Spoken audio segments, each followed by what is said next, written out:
Nous sommes contents de nous retrouver devant vous ce matin pour la célébration.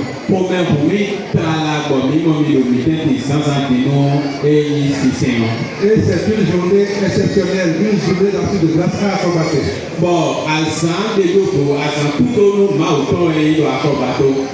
Et nous sommes le 15 mars 2026.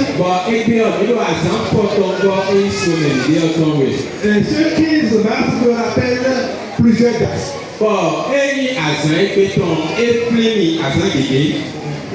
Ce 15 mars me rappelle le 18 janvier 2026.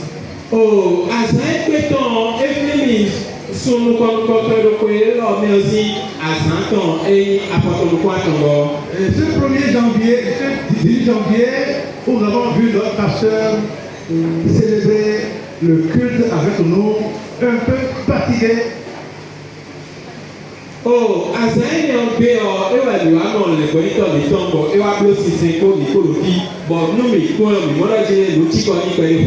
Et c'est ce 18 janvier que nous avons su que le pasteur était malade.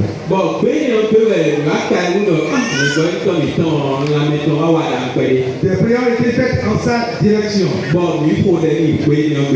Et ce 15 mars me rappelle encore le 19 janvier.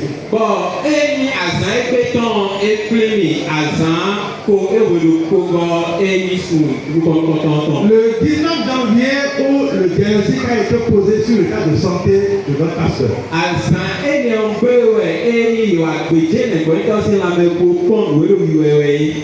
Et le diagnostic posé nous révélait une urgence chirurgicale.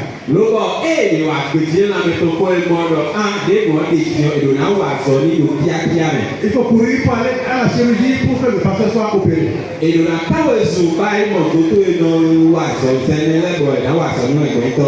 Et ce 15 mars me rappelle la date du 20 janvier.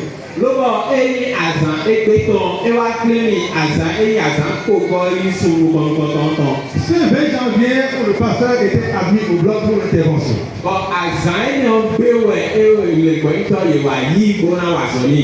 Et enfin, le 15 mars me rappelle le 31 décembre 2025.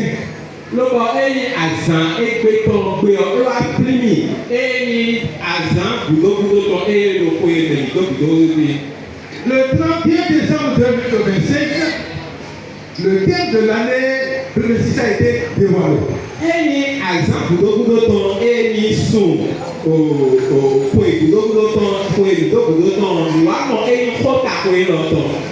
Et cela nous disait le secours vient de l'Éternel qui a fait les cieux et la terre.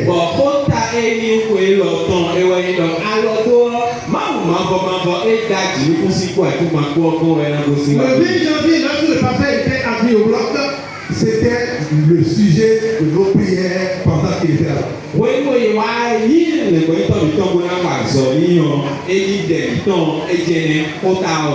Le secours vient de l'Éternel. Et il est effectivement venu au secours. Et ce 20 janvier, il a su mettre à des positions stratégiques des gens pour nous faciliter la tâche.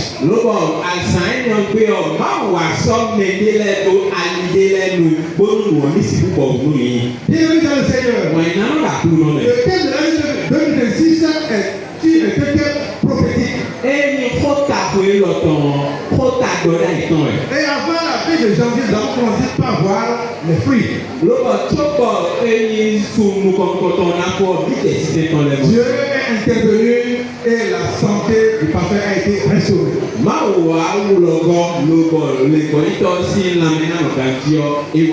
C'est pourquoi ce matin, nous rassemblons ici pour témoigner notre attitude au Seigneur.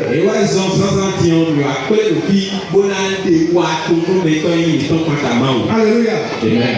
Mais lorsque je retourne au 19 janvier, ses parents étaient déjà autour de lui avant que le comité vienne.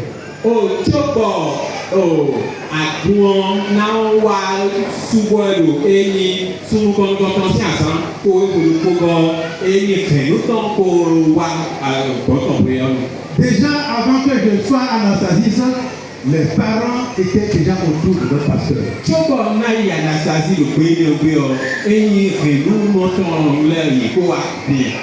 Je passe par ici pour dire un grand merci aux parents de notre pasteur.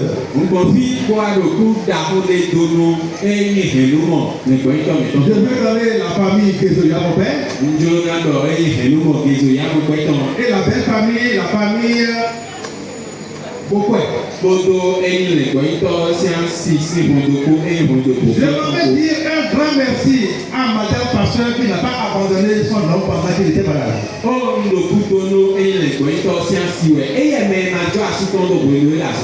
Remercie sincèrement son beau-frère, le révérend Bokwe, qui a sacrifié son temps, malgré qu'il soit enseignant de réveil dans son église, il était resté à côté de nous jusqu'au-delà de 1h du matin.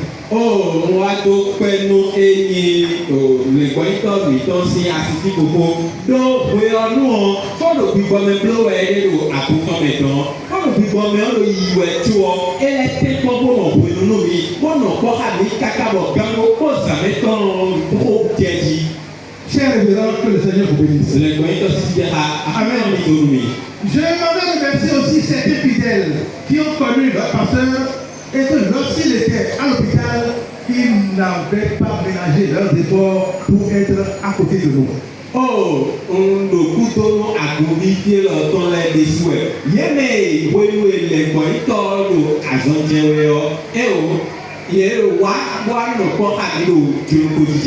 Alléluia.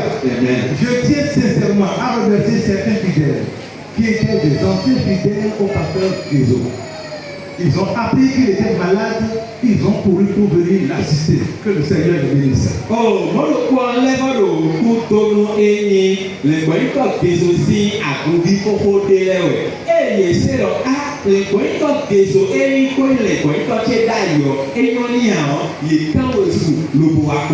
C'est rare de courir après un pasteur qui n'est plus sur votre église.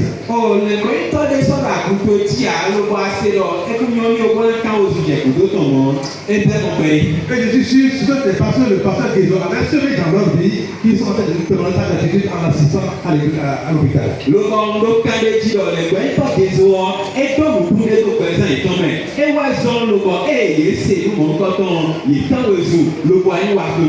Bien aimé dans le Seigneur, le peuple d'accompagnement n'est pas resté du reste.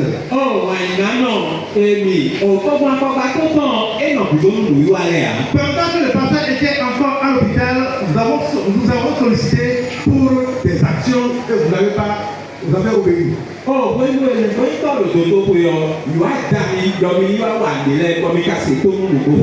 Et le comité par ma voix vous remercie parce que le pasteur nous a rendu compte de comment vous lui avez rendu visite pendant qu'il était à l'hôpital.